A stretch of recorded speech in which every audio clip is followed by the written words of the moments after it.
ओम श्री गौर्यार्थ सका तदम निज पदा भोजेन मुक्ति प्रदम प्रौढ़ं विघ्नवनं हरन्तमनघम् श्रीधुण्डितुण्डासिना वन्दे चर्मकपालिकोपकरणैर्वैराग्यसौख्यात् परम् नास्तीति प्रतिशन्तमन्तविधुरम् श्रीकाशिकेशं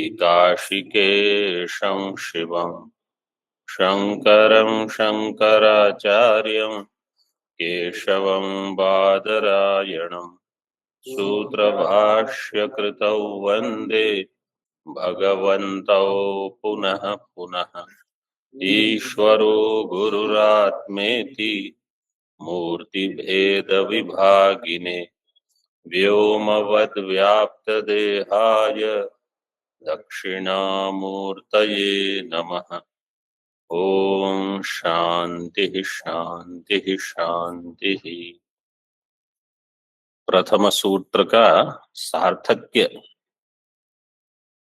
रत्न प्रभाकर इन्होंने सिद्ध किया। फिर उन्होंने बताया कि भामती मत में जो श्रवण में विधि नहीं मानते, इनके लिए तो वो सूत्र व्यर्थ होने की आपत्ति आ जाएगी। इतना कह के उन्होंने छोड़ दिया है। भामतिकार द्रष्टव्य में जो तव्य प्रत्यय है उसको विधि के अर्थ में नहीं लेते, लेकिन अर्ह के अर्थ में लेते हैं। उसका सूत्र क्या है? अर्हे कृत्य ऋचश्च। तो ये जो कृत्य प्रत्यय है तव्य, उसको अर्ह, अर्ह का अर्थ है योग्य। आत्मावारे द्रष्टव्य है, उसमें तव्य है, श्रोतव्य इसमें तव्य है। इसका अर्थ है आत्मा ही दर्शन के योग्य है, आत्मा ही श्रवण के योग्य है। इसका विपरीत अर्थ कैसे करेंगे? अनात्मा दर्शन के योग्य नहीं है, अनात्मा श्रवण के योग्य नहीं है। मतलब अनात्मा का श्रवण करके क्या लाभ होगा? अनात्मा का मनन चिंतन करके कोई लाभ नहीं होगा, तो वो दर्शन के योग्य नहीं है। तो विधि नहीं कह के भी वो अन्य प्रकार से उस सूत्र को सिद्ध कर देते हैं। सूत्र है इसका अर्हे कृत्य त्रिचश्च। अर्ह का अर्थ है योग्य, और बाकी हमने कल भी कुछ बताया था। आगे देखिए अब। तथाच अस्य सूत्रस्य, हमने तीन चीज बताई थी पहले। श्रवण विधि के श्रुति, सूत्र और अध्यास भाष्य, ये तीन है। विधि श्रुतियां आत्मावारे द्रष्टव्य, विजिज्ञासितव्य, अन्वेष्टव्य इत्यादि,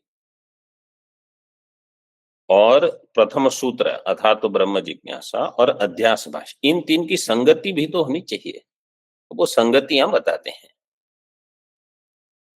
तथा च अस्य सूत्रस्य श्रवण विधि अपेक्षित अधिकार्यादि श्रुतिभिः स्वार्थ निर्णयाय उत्थापितत्वात् हेतु हेतुमद्भाव श्रुति संगति ही।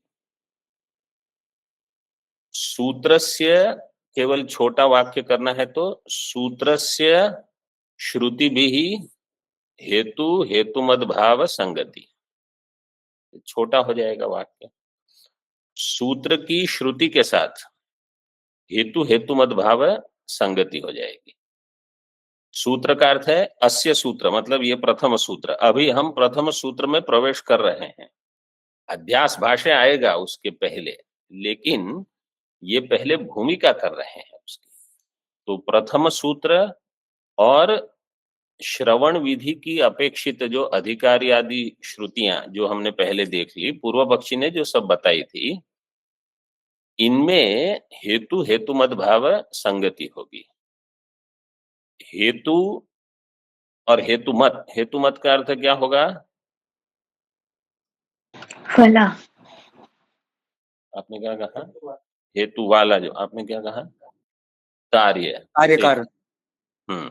हेतु हेतु मत भाव, हेतु का अर्थ है कारण, हेतु मत मतलब कार्य, हेतुमान जो होगा, तो जो कार्य होगा वो हेतु वाला ही होगा। तो अभी सूत्र और श्रुति में कारण कौन होगा? श्रुति कारण होगी, क्योंकि श्रुति तो पहले से है, सूत्र की रचना बाद में हो रही है। तो हेतु हेतु मत भाव में श्रुति है, इसलिए सूत्र उसका कार्य बन रहा है। तो हेतु हेतु मत भाव श्रुति संगति ही। क्यों? क्योंकि सूत्रस्य श्रुति भी स्वार्थ निर्णयाय उत्थापितत्वात्। सूत्र श्रुति के द्वारा अपना स्वार्थ का निर्णय का उत्थापन करता है, स्वार्थ निर्णयाय उत्थापितत्वात्। मतलब श्रुति में जो अर्थ है, क्योंकि प्रश्न क्या हुआ था कि ये स्वार्थ में है कि परार्थ में है ये श्रुतियां, तो अब कह रहे हैं कि वो स्वार्थ में है, उसका निर्णय करेगा ये सूत्र। इसलिए हेतु हेतु मद्भाव श्रुति संगति। और शास्त्र के साथ सूत्र की संगति बताते हैं, वेदांत शास्त्र के साथ। शास्त्र आरंभ हेतु अनुबंध निर्णायकत्वेन उपोद्घातत्वात् शास्त्रादौ संगति ही। वेदांत शास्त्र संपूर्ण शास्त्र की और प्रथम सूत्र की क्या संगति है? तो कहते हैं कि ये उपोद्घात संगति होगी, क्योंकि प्रथम सूत्र वेदांत शास्त्र का उपोद्घात हो जाएगा। उपोद्घात का लक्षण क्या है? चिंतां प्रकृत सिद्ध्यर्थाम उपोद्घातम प्रचक्षते। चिंतां प्रकृत सिद्ध्यर्थाम उपोद्घातम विदुर्बुधा अथवा प्रचक्षते, ये उपोद्घात है। तो शास्त्र की संगति यहां होगी। शास्त्र आरंभ हेतु अनुबंध, शास्त्र का आरंभ हेतु है, शास्त्रस्य आरंभ हेतु अनुबंधः, कर्मधारय क्या है, शास्त्र आरंभ हेतु अनुबंधश्च। शास्त्र आरंभ हेतु जो है वो है अनुबंध, अनुबंधस्य निर्णायकत्वेन उपोद्घातत्वात्। उपोद्घात कौन हो गया? प्रथम सूत्र। प्रथम सूत्र जो है वो उपोद्घात है। क्यों? अब देखो, ये जो हमने अभी परिभाषा दी, चिंताम प्रकृत सिद्ध्यर्थाम उपोद्घातम विदुर्बुधाः अथवा प्रचक्षते। प्रकृत क्या है? प्रकृत विषय। वेदांत शास्त्र का प्रकृत विषय है जीव ब्रह्म ऐक्य। जीव ब्रह्म ऐक्य के लिए अनुबंधन का चिंतन, मतलब अनुबंध चतुष्टय का जो चिंतन है वो हो जाएगा उपोद्घात। मुख्य हमारा विषय जो है उसका चिंतन तो ग्रंथ करेगा, उसके लिए जो पहले आवश्यक है उसका जो चिंतन किया जाता है उसको कहा जाता है उपोद्घात। जैसे हम अन्न क्षेत्र में जाते हैं तो करेंगे क्या? भोजन। वहां तो इसीलिए जाते हैं, अन्य कोई समय जिनकी सेवा हो जाए, बाकी सब वहां कौन जाता है अन्य समय में? तो वो तो मुख्य प्रयोजन है, लेकिन उसके पहले कुछ तैयारियां होती हैं, तब आप जो मुख्य विषय है उसको सिद्ध कर पाओगे। तो वहां जो भी पंगत के लिए आवश्यक है वो सब पहले हो जाता है। इसी प्रकार अनुबंध चतुष्टय इत्यादि अगर ठीक हो गया, फिर जीव ब्रह्म ऐक्य का प्रतिपादन होगा, नहीं तो जो मुख्य चिंतन है वो नहीं हो सकता। इसके लिए इसको उपोद्घात कहते हैं। और भी एक जैसे अन्य दृष्टांत देता हूं। उपोद्घात में कहीं कहीं लगभग सभी उपनिषद भाष्यों में ये चिंतन होता है कि मोक्ष ज्ञान से होगा, कर्म से होगा, या ज्ञान कर्म समुच्चय से होगा। तो उपोद्घात में ये विषय उठा जाएगा, फिर कर्म और कर्म ज्ञान समुच्चय का खंडन कर दिया जाएगा, तब उपोद्घात समाप्त हो गया। अब जो हमारा मुख्य विषय है ब्रह्मात्म ऐक्य, उसके लिए प्रयत्न होगा। पहले ये तैयार कर दिया जाता है कि केवल ज्ञान से ही मोक्ष होगा, ये उपोद्घात हो गया। अब आप ज्ञान के लिए प्रयास कीजिए। तो उपोद्घात का एक बिल्कुल स्पष्ट प्रयोजन रहता है। कभी कभी हम देखते हैं हर उपनिषद में भाष्य रहता है, कहीं 2-4 पृष्ठ होते हैं, कहीं 15-20 पृष्ठ हो जाते हैं। बोले क्या ये सब अभी उपनिषद आरंभ क्यों नहीं करते? वो उपनिषद आरंभ के लिए पहले तैयारी चाहिए। जब हमारे यहाँ 600-800 महात्मा आते हैं भोजन के लिए, तो कितनी तैयारी लगती है। ऐसे ही जब 15वां अध्याय शुरू कर दें, अरे शुरू कर से क्या होगा, जब तक बाकी तैयारी नहीं हुई है कुछ नहीं होगा। यह है उपोद्घात संगति। आगे, अधिकार्यादि श्रुति नाम स्वार्थे समन्वयोक्ते समन्वय अध्याय संगति, ये तीसरी संगति है। वास्तव में आपने 6 संगतियां पढ़ी है, जिन लोगों ने पढ़ी है, षोडा संगति ही। श्लोक क्या है इसका? सत्प्रसंग उपोद्घातो हेतुता वसरस्तथा निर्वाह एकैक कार्यत्वे षोडा संगतिरिष्यते। सप्रसंग उपोद्घातो हेतुता वसरस तथा निर्वाह कैक्यम कार्यक्यम षोडा संगति रिष्यते। सप्रसंग, प्रसंग संगति होती है कहीं, यहाँ उपोद्घात, एक उपोद्घात बता दी। फिर हेतुता, हेतुता का अर्थ है हेतु हेतु मत भाव जो बताया वो, ये दोनों संगतियां यहाँ दे दी है। अब तीसरी संगति अन्य जो है वो है निर्वाह ऐक्यम कार्यक्यम इत्यादि। जिनको ये सब श्लोक पता नहीं है उनको ये सब इकट्ठा करना पड़ेगा।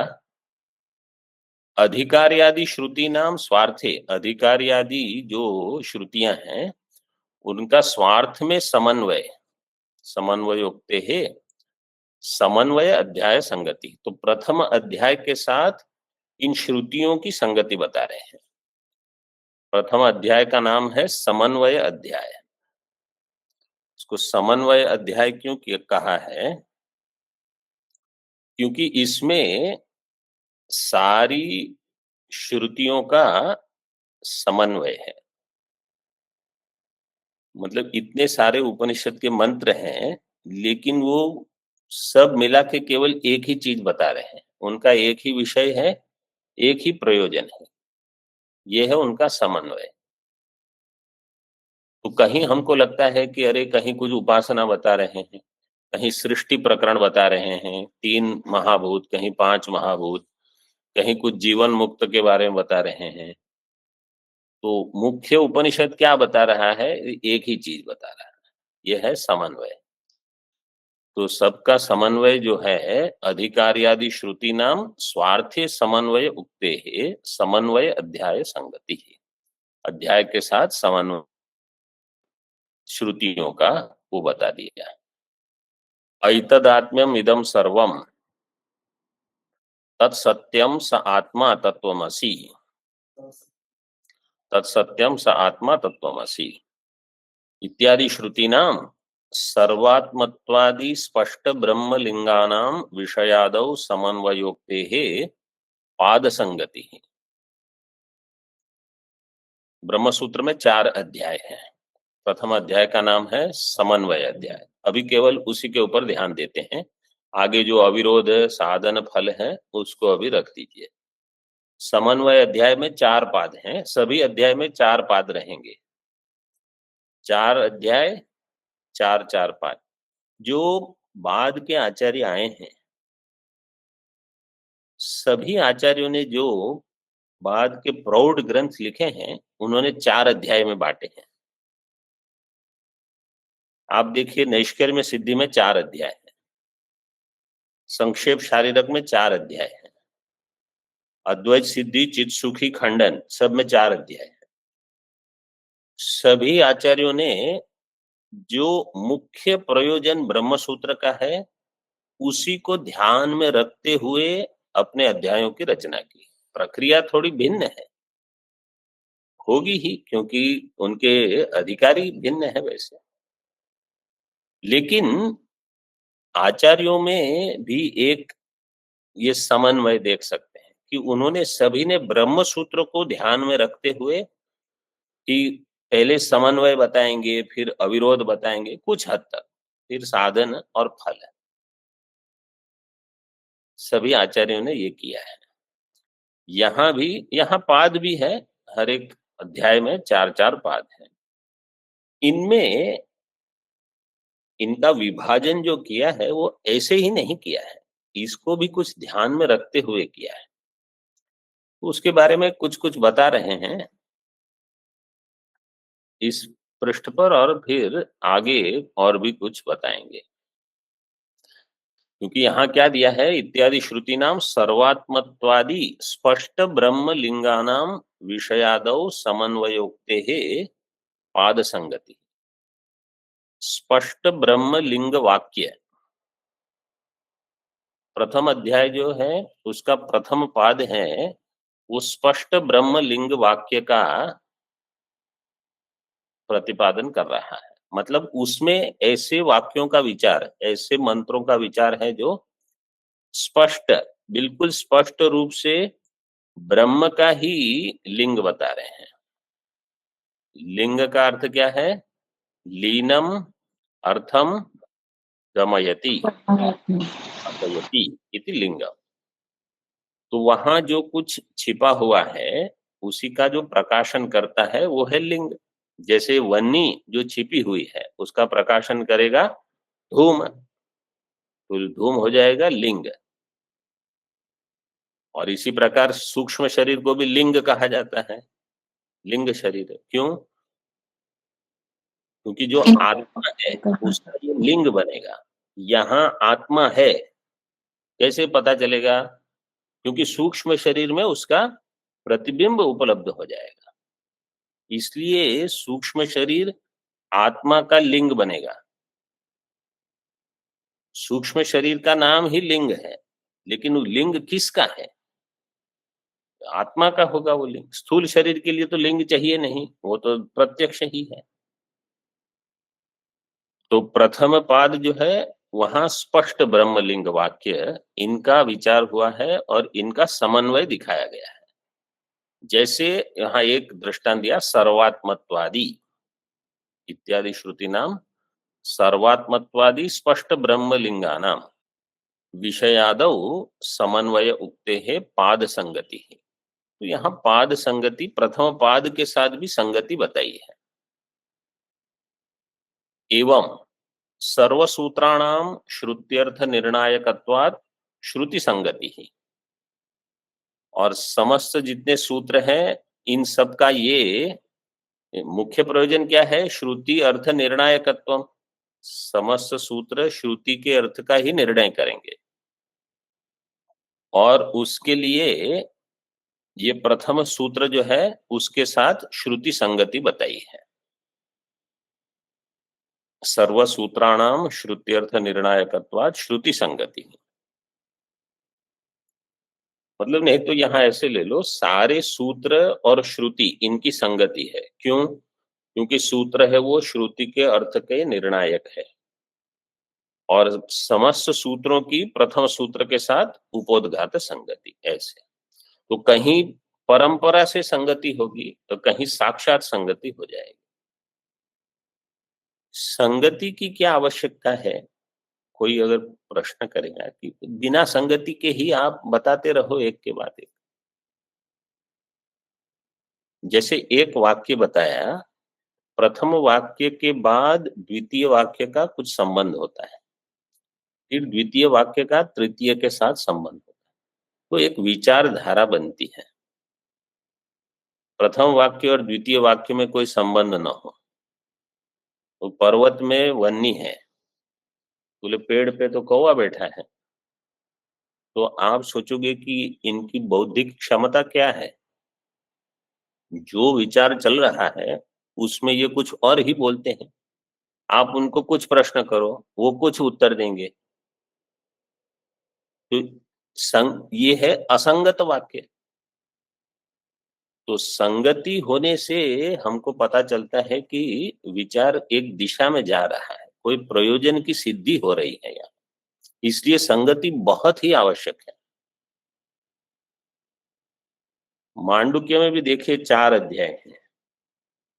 मंत्र तो प्रथम में ही हो गए सब, लेकिन 4 अध्याय, तो उन्होंने भी ब्रह्म सूत्र के जो सूत्र है उसको लेकर रचना की होगी। कहीं ना कहीं सबकी बुद्धि में भगवान वेद व्यास जी के लिए जो स्थान है तो बिल्कुल उत्कृष्ट है। आगे कहते हैं तत्तद अध्याये तत्तद पादे च समान प्रमेयत्वेन संगति रूहनीया। इस प्रकार हर अध्याय में हर पाद के साथ समान प्रमेयत्वेन, सबका प्रमेय समान है, इस प्रकार से संगति ऊहनीया। ऊहनीया का अर्थ है ये आपको विचार पूर्वक उसको बिठाना होगा। ऊहन करना, ऊहापोह जिसको हम कहते हैं, विचार से युक्ति से उसको बिठाना पड़ेगा। आगे प्रमेयंच कृष्ण शास्त्रस्य ब्रह्म, समस्त शास्त्र वेदांत शास्त्र का प्रमेय क्या है? ब्रह्म। शास्त्र की परिभाषा क्या है पहले देखी थी हमने? एक प्रयोजन उपनिबद्धम अशेषार्थ प्रतिपादकम शास्त्रम। एक प्रयोजन उपनिबद्धम अशेषार्थ प्रतिपादकम। एक प्रयोजन है जो इसका प्रयोजन होगा, मतलब वेदांत का जो हमारा प्रयोजन है, अन्य शास्त्र का भी होता है। अशेष अर्थ का प्रतिपादक होगा ये शास्त्र। यहाँ कहा प्रमेय, वेदांत, समस्त वेदांत शास्त्र का प्रमेय है ब्रह्म। ब्रह्म का अर्थ है जीव ब्रह्म ऐक्य। जहां भी वो कहेंगे प्रमेय है ब्रह्म, मतलब आपको समझ लेना केवल ब्रह्म का प्रतिपादन ये प्रयोजन नहीं रहता, ये प्रमेय नहीं होगा। क्यों नहीं होगा? क्योंकि अगर हमको केवल इतना बता दिया जाए कि ब्रह्म सत्यम ज्ञानम अनंतम है, ब्रह्म आनंद स्वरूप है, ब्रह्म जगत का कारण है, निर्विकल्प निर्विकार असंसारी है, तो हम केवल हाँ हाँ कहेंगे, क्योंकि उससे आपको कोई लाभ नहीं होगा। आप क्या सुन लोगे? ये पुराणों में जब कहते हैं कि भगवान ऐसे हैं ऐसे हैं, केवल उतना ही उसका प्रयोजन नहीं, वो तो केवल तत्पद प्रधान प्रक्रिया हो गई। हमको तो तत् को त्वम से जोड़ना है। तो केवल ब्रह्म लिखते हैं तब भी आपको यही समझना है कि वो जीव ब्रह्म ऐक्य है। तो केवल तत्पद बताने में कोई तात्पर्य नहीं है। अध्यायानांतु समन्वय अविरोध साधन फलानी। अध्याय, प्रत्येक अध्याय का विषय क्या है वो भी बता दिया। समन्वया विरोध साधन फलानी। समन्वयश्च अविरोधश्च साधनंच फलंच इति समन्वया विरोध साधन फलानी। द्वंद्व समास। तत्र प्रथम पादस्य स्पष्ट ब्रह्मलिंगानां श्रुतीनां समन्वयः प्रमेयः। इसमें जो प्रथम पाद है, प्रथम पादस्य स्पष्ट ब्रह्मलिंगानां श्रुतीनां, जो पहले बता दिया स्पष्ट ब्रह्मलिंग वाक्य जो है उन श्रुतियों का समन्वय प्रथम अध्याय प्रथम पाद में होगा, ये उसका प्रमेय होगा। द्वितीय तृतीय यो हो अस्पष्ट ब्रह्मलिंगानां। द्वितीय और तृतीय पाद, इनका अर्थ किसमें है? अस्पष्ट ब्रह्मलिंग, मतलब जहां ब्रह्म का लिंग स्पष्ट है उनको सबको प्रथम पाद में ले लिया। लेकिन जहां ब्रह्म का लिंग स्पष्ट नहीं है कि ये ब्रह्म को बता रहा है कि प्राण हिरण्यगर्भ को बता रहा है कि जीव का है यहाँ विवेचन निर्वचन, तो ये स्पष्ट नहीं है। अथवा कहीं प्रकृति के बारे में है, प्रकृति की उपासना, तो ये अस्पष्ट ब्रह्मलिंग। क्योंकि ब्रह्म शब्द सगुण ब्रह्म के लिए भी होता है, प्रकृति के लिए भी होता है, और कहीं कहीं केवल आत्मा शब्द कहेंगे। अब आत्मा से जीवात्मा भी ले सकते हो, आत्मा से ब्रह्म भी ले सकते हो। तो जहां लिंग स्पष्ट नहीं है उन सबको द्वितीय और तृतीय पाद में लिया है। उनमें भी विभाग किया है कि कोई ज्ञेय ब्रह्म वाक्य है। अस्पष्ट ज्ञेय ब्रह्म वाक्यानाम विचार है, समन्वय। और कोई है ध्येय, अस्पष्ट ध्येय ब्रह्म वाक्य। तो कोई ज्ञेय है और कोई ध्येय है।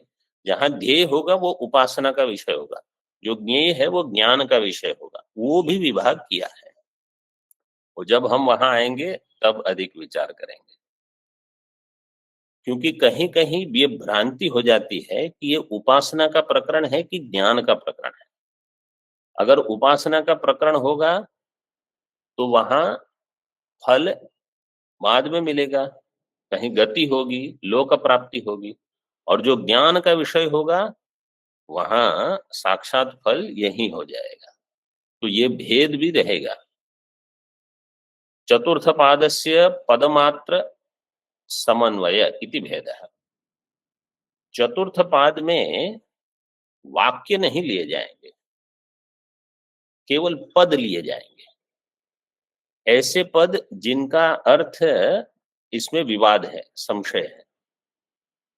जैसे एक दृष्टांत देते हैं, अव्यक्त। जैसे कठोपनिषद में मंत्र है, इंद्रियेभ्यः परा ह्यर्थाः अर्थेभ्यश्च परम मनः। मनसस्तु परा बुद्धिः सा काष्ठा सा परागति। बुद्धिरात्मा महान पर है, महतः परम अव्यक्तम अव्यक्तात् पुरुष पर। यहाँ जो अव्यक्त है, ये अव्यक्त का क्या अर्थ है? तो सांख्य वाले कहेंगे कि ये अव्यक्त का अर्थ है प्रधान। और वेदांत कहेंगे वेदांती कहेंगे कि यहाँ अव्यक्त का अर्थ आपको प्रकृति अथवा माया जो हम लेते हैं, जो कि ब्रह्माश्रया है, जिसका आश्रय और विषय ब्रह्म है, ऐसी प्रकृति लेना है। वो कहेंगे वो प्रधान है जो स्वतंत्र है। तो इसमें विरोध, तो एक केवल पद लिया जाएगा विचार के लिए, ऐसे भिन्न भिन्न पद लेंगे। तो चतुर्थ पादस्य पद मात्र समन्वय इति भेदः। अस्य अधिकरणस्य प्राथम्यात् न अधिकरण संगतिर अपेक्षिता। अब कहते हैं कि ये जो प्रथम अधिकरण है, 191 अथवा 192 ऐसे अधिकरण संख्या बताते हैं। ज्यादातर 191 हमने सुना है, कहीं कहीं क्योंकि कैसे सूत्र का विभाजन करोगे, एक सूत्र को दो में कर बांट सकते हो। इस प्रकार से 192, 192 अथवा 191 इतने अधिकरण हैं। कहीं कहीं एक अधिकरण में एक ही सूत्र है और कहीं कहीं एक अधिकरण में अनेक सूत्र रहेंगे। तो जो प्रथम सूत्र है तो एक अधिकरण में एक सूत्र है, और ये प्रथम होने से अस्य अधिकरणस्य प्राथम्यात् न अधिकरण संगतिर अपेक्षिता। इसमें अधिकरण की संगति नहीं है, मतलब आवश्यक नहीं है, प्रथम ही है। द्वितीय अधिकरण में प्रथम के साथ संगति बतानी पड़ेगी, लेकिन प्रथम में कोई संगति नहीं रहती, आवश्यक नहीं। अधिकरण की परिभाषा हमने देख ली थी, विषय विषय मूर्धन्य तालव्य, फिर विषय का अर्थ है संशय।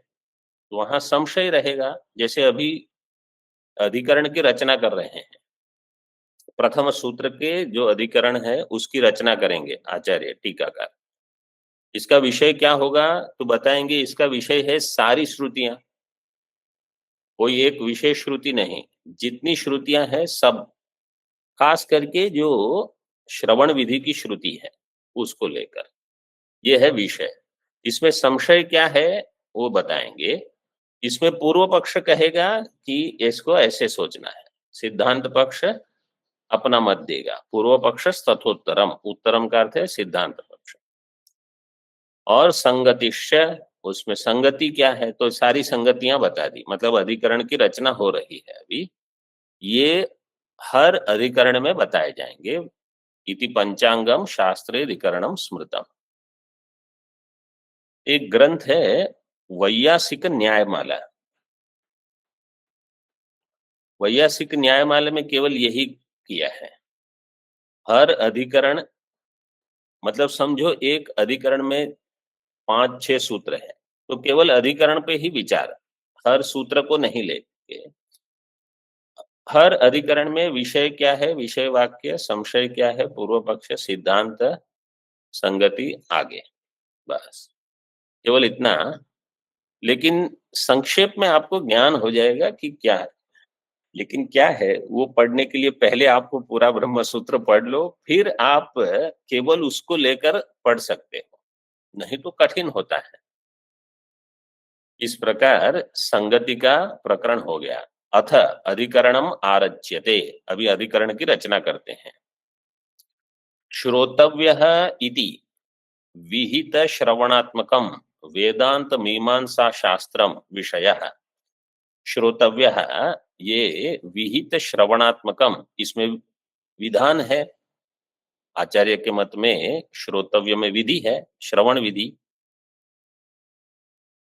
साधन में विधि है। विहित श्रवणात्मकम वेदांत मीमांसा शास्त्रम, ये दो उत्तर मीमांसा शास्त्र। विषय मतलब प्रथम अधिकरण का विषय क्या है वो दे दिया। विषय क्या है? विहित श्रवणात्मकम वेदांत मीमांसा शास्त्रम, पूरा जो वेदांत मीमांसा शास्त्र है जिसका हमको श्रवण करना है वो हो गया विषय। संशय क्या है? तत्किम आरब्धव्यम न वा, संशय किसको होगा? अधिकारी को। जो अधिकारी है वो क्या कहेगा कि ये प्रथम सूत्र की आवश्यकता है कि नहीं। पूर्व पक्ष क्या कहेगा? नहीं आवश्यकता है, वो पूर्व पक्ष हो जाएगा। सिद्धांत क्या कहेगा? आवश्यकता है। ऐसे विचार चलेगा। तत्किम आरब्धव्यम न वा, क्यों? विषय प्रयोजन संभवा संभवाभ्याम संशयः, क्योंकि विषय और प्रयोजनम, विषयश्च प्रयोजनञ्च इति, विषय प्रयोजने द्विवचन, विषय प्रयोजने, इनका संभव और असंभव, मतलब ये विषय संभव है कि नहीं।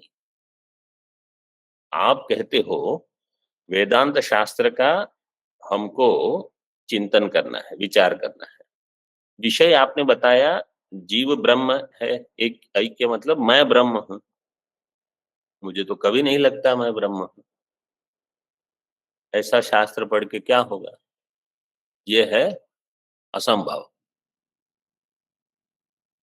और संभव क्या है कि हो सकता है, मतलब अभी उनके मन में, अधिकारी के मन में ये दुविधा है।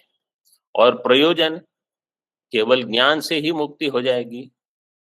इसका अर्थ क्या है कि आपका जो दुख है वो मिथ्या है। जो दुखी होता है उनको पूछो आपका दुख सत्य है कि मिथ्या, वो क्या कहेगा? वो कहेगा आपको पता लग नहीं रहा, मैं दौड़ रहा हूं यहां से वहां सब दुखी होकर, और आप कहते हो ज्ञान से मुक्ति, यह है असंभव। तो ऐसे संशय होगा, इसलिए संशय है। संशय का अर्थ है जो विषय जब हम कहते हैं वो संशय। तो विषय विषय दोनों हो गए। आगे इसका थोड़ा विवरण करते हैं। तत्र नाहम ब्रह्मेति भेदग्राही प्रत्यक्षेण कर्तृत्वा कर्तृत्वादि विरुद्ध धर्मवत्वलिंगक अनुमानेन च विरोधेन ब्रह्मात्मनोः ऐक्यस्य विषयस्य असंभवात्। बोलते हैं विषय असंभव है। ये पूर्व पक्ष आरंभ हुआ। हाँ, नाहम ब्रह्म, ये भेदग्राही प्रत्यक्ष है, मतलब मैं ब्रह्म नहीं हूं, ये तो प्रत्यक्ष है। भेदम गृह्णाति इति भेदग्राही। भेद किसका है? जीव मतलब यहाँ ले लो, जीव जीव मत बोलते रहो। इसलिए देखो, वेदांत शास्त्र और अन्य शास्त्र में यही भेद रहेगा। जीव का अर्थ है यहां मेरी ही चर्चा चल रही है, इसलिए तो यह अध्यात्म शास्त्र है। हम किसी पदार्थ, गुण, द्रव्य इनका चिंतन नहीं कर रहे। मैं ब्रह्म हूं कि नहीं ये तो प्रत्यक्ष है, मुझे भेद लग रहा है। न अहम ब्रह्म इति भेदग्राही प्रत्यक्षेण एक कर्तृत्वादि विरुद्ध धर्मवत्व लिंगक अनुमानेन च, और कर्तृत्व अकर्तृत्वादि विरुद्ध धर्म, ये दो विरुद्ध धर्म है यहाँ। विरुद्ध धर्मवत्व लिंग का मतलब विरुद्ध धर्म हो जाएगा उसका लिंग। प्रतिज्ञा क्या होगी? जीव ब्रह्मणि अथवा अहम ब्रह्मणि मिथो भिन्ने, मैं और ब्रह्म हम परस्पर भिन्न है। मिथो भिन्ने क्यों? कर्तृत्वादि विरुद्ध धर्मवत्वात्, ये लिंग हो गया। क्योंकि अहम में कर्तृत्व है, ब्रह्म में अकर्तृत्व। इसी प्रकार भोक्तृत्व, अहम में भोक्तृत्व है, ब्रह्म में भोक्तृत्व नहीं है, ब्रह्म अभोक्ता है।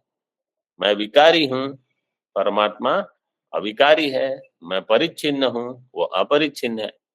ये विरुद्ध धर्म है, तम प्रकाशवद विरुद्ध धर्म। कर्तृत्वादि विरुद्ध धर्मवत्वात् तेजस्तिमिरवत्, दृष्टांत हो गया।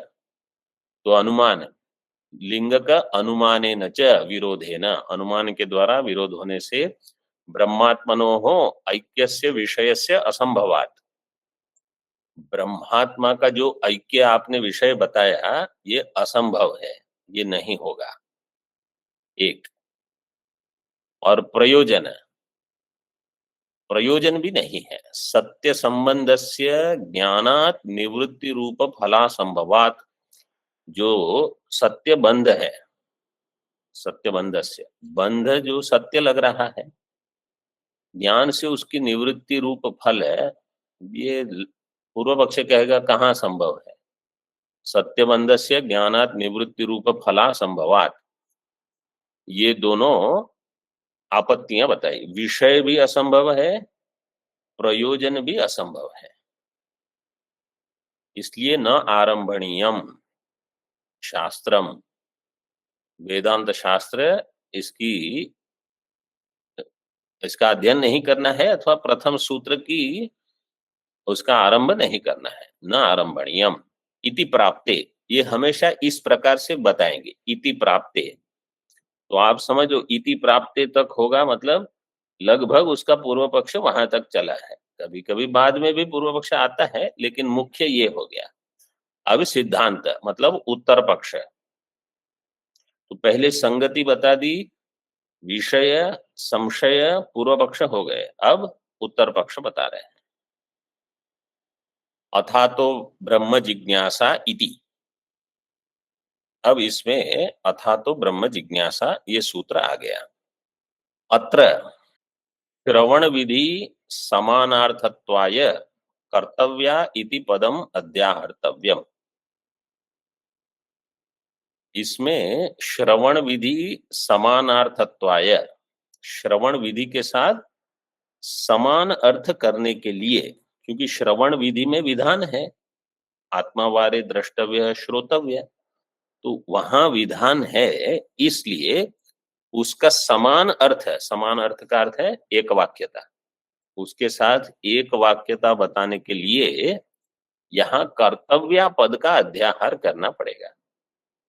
तो वाक्य क्या हो जाएगा? अथा तो ब्रह्म जिज्ञासा कर्तव्या इति पदम अध्याहर्तव्यम। तो कोई कहेगा आपको किसने कहा यहाँ ये इसका अध्याहार करना है? तो कहेंगे मैं नहीं कह रहा, अध्याहृतम च भाष्यकृता, भगवान भाष्यकार ने ही इसका अध्याहार किया है। ब्रह्म जिज्ञासा कर्तव्या इति, तो ब्रह्म जिज्ञासा करनी चाहिए। अब इसमें आपत्तियां आएगी। पहली आपत्ति क्या है? जिज्ञासा, जिज्ञासा में प्रकृति और प्रत्यय है। जिज्ञासा की प्रकृति क्या है? ज्ञा धातु, ज्ञा अवबोधने, और सन प्रत्यय है। तो ज्ञा धातु अवबोधन, मतलब ज्ञा धातु ज्ञान के अर्थ में, और सन प्रत्यय इच्छा के अर्थ में। तो कर्तव्य किसके साथ जुड़ेगा? ज्ञान के साथ या इच्छा के साथ? क्यों आपत्ति क्या है? ज्ञान कर नहीं सकते, इच्छा कर नहीं सकते, वो होनी चाहिए। क्यों? क्योंकि अगर समझो शिष्य गुरु के पास जाता है, तो अगर आचार्य कहते हैं कि गुरु कहेंगे कि ब्रह्म जिज्ञासा होनी चाहिए, वो शिष्य कहेगा कि मुझे क्या करना है, अथवा कोई कहेगा कि ब्रह्म की जिज्ञासा होती है, होती तो है लेकिन अभी हमारी हो नहीं रही है, तो क्या करना है? तो कहा जिज्ञासा कर्तव्य, लेकिन इच्छा का कर्तव्य के साथ अथवा ज्ञान का कर्तव्य के साथ अन्वय कैसे होगा वो बताते हैं। तत्र प्रकृति प्रत्ययार्थयोः ज्ञानेच्छयोः कर्तव्यत्व अनन्वयात् प्रकृत्या फलीभूतं ज्ञानम अजहल लक्षणया उच्यते। प्रत्ययेन इच्छा साध्यो विचारो जहल लक्षणया उच्यते। प्रकृति और प्रत्यय का जो अर्थ है ज्ञान और इच्छा, ज्ञानेच्छयो हो कर्तव्यत्व अनन्वयात, इसका कर्तव्यता जो आपने कहा उसका अध्याहार किया है, उसके साथ इसका अन्वय नहीं होगा, अनन्वयात। इसलिए प्रकृत्या फलीभूतम ज्ञानम, प्रकृति से ज्ञान शब्द जो है फलीभूत ज्ञान लेना पड़ेगा, कैसे? अजहल लक्षणा से। और प्रत्यय जो है इच्छा, तो इच्छा से आपको लेना है इच्छा साध्य विचार, ये जहल लक्षणा से प्राप्त होगा। तो ये जो जहल लक्षणा अजहल लक्षणा और कैसे ये बनेंगे वो अगले पाठ में देखेंगे। ओम पूर्णमदः पूर्णमिदं पूर्णात् पूर्णमुदच्यते पूर्णस्य पूर्णमादाय पूर्णमेवावशिष्यते। ओम शांति शांति शांति। शंकरं शंकराचार्यं केशवं बादरायणं सूत्रभाष्यकृतौ वन्दे भगवन्तौ पुनः पुनः। ईश्वरो गुरुरात्मेति मूर्तिभेदविभागिने व्योमवद्व्याप्तदेहाय दक्षिणामूर्तये नमः। ओम शांति शांति शांति।